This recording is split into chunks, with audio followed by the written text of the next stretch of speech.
बांग्लादेश में छात्रों का हिंसक प्रदर्शन में अभी तक जिस तरह से 30 से 35 लोगों की मारे जाने की खबर है, तो वहीं काफी लोग घायल बताए जा रहे हैं। छात्रों का हिंसक प्रदर्शन बांग्लादेश में क्यों भड़का हुआ है, आइए बात करते हैं। नमस्कार, मेरा नाम विश्वजीत कुमार और आप देख रहे हैं वाक फॉर इंडिया न्यूज।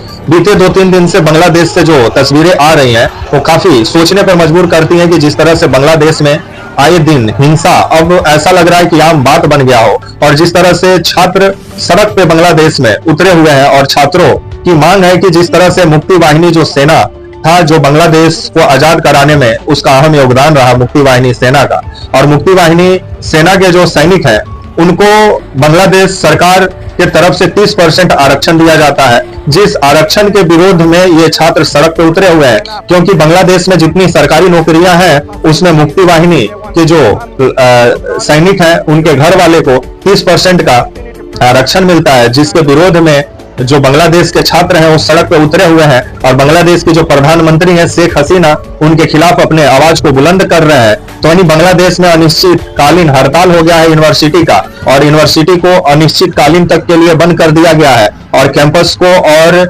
हॉस्टल को बांग्लादेश में खाली करा लिया गया है, जिसके बाद छात्रों का गुस्सा और भड़का हुआ है। और छात्र जिस तरह से बांग्लादेश की जो राजधानी है ढाका, जहां विरोध प्रदर्शन कर रहे हैं, और शेख हसीना के खिलाफ जोरदार प्रदर्शन अभी आपका बांग्लादेश की राजधानी ढाका में देखने को मिल रहा है, जहां हजारों के तादाद में सड़क पर छात्र उतरे हुए हैं। तो वहीं सरकारी संपत्तियों को भी बहुत ज्यादा नुकसान पहुंचाया गया है छात्रों के द्वारा। तो वहीं आगजनी की भी घटना को अंजाम दिया गया है जो आपका बांग्लादेश की राजधानी है ढाका, वहां पे। तो वहीं जो न्यूज चैनल का दफ्तर है उसमें भी छात्रों के द्वारा तोड़फोड़ किया गया है, जिसके बाद से अब देखने वाली बात होगी कि शेख हसीना क्या बोलती है। लेकिन गुरुवार 18 जुलाई को शेख हसीना बांग्लादेश को संबोधित करते हुए छात्रों को लेकर के जो बयान दी, जिसके बाद से और हिंसा भड़क गया। क्योंकि शेख हसीना से छात्रों को उम्मीद था कि जो मुक्ति वाहिनी के सैनिकों को जो 30% आरक्षण मिलता है वो आरक्षण खत्म किया जाए सरकारी नौकरियों में से, जिसको लेकर के उम्मीद था कि शेख हसीना कुछ बोलेंगी।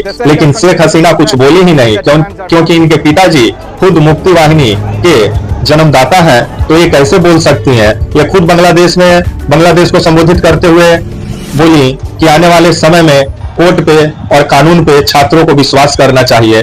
लेकिन 30% जो मुक्ति वाहिनी सेना के घर वालों को जो आरक्षण सरकारी नौकरियों में मिलता है उस पे शेख हसीना कुछ नहीं बोली, जिसके बाद से और ज्यादा हिंसा आपका जो ये बांग्लादेश की राजधानी ढाका है वहां भड़का हुआ है, और छात्र काफी गुस्से में है। तो देखा जाए आने वाले समय में बांग्लादेश का जो उच्च न्यायालय है वो इस पे क्या फैसला सुनाता है। 30% आरक्षण जो मुक्ति वाहिनी के सैनिकों के घर वालों को मिलता है सरकारी नौकरियों में, उसको खत्म करता है या बरकरार रखता है। लेकिन अभी बांग्लादेश में बवाल मचा हुआ है और यूनिवर्सिटी में अनिश्चितकालीन तक हड़ताल भी हो गया है। तो आने वाले समय में बांग्लादेश की प्रधानमंत्री शेख हसीना का मुश्किल बांग्लादेश में बढ़ते हुए नजर आ रहा है। तब तक के लिए आप मुझे इजाजत दीजिए, और आप हमारे channel walk for India news को प्लीज लाइक और सब्सक्राइब और शेयर करना ना भूलें। तब तक के लिए नमस्कार, जय हिंद, वंदे मातरम।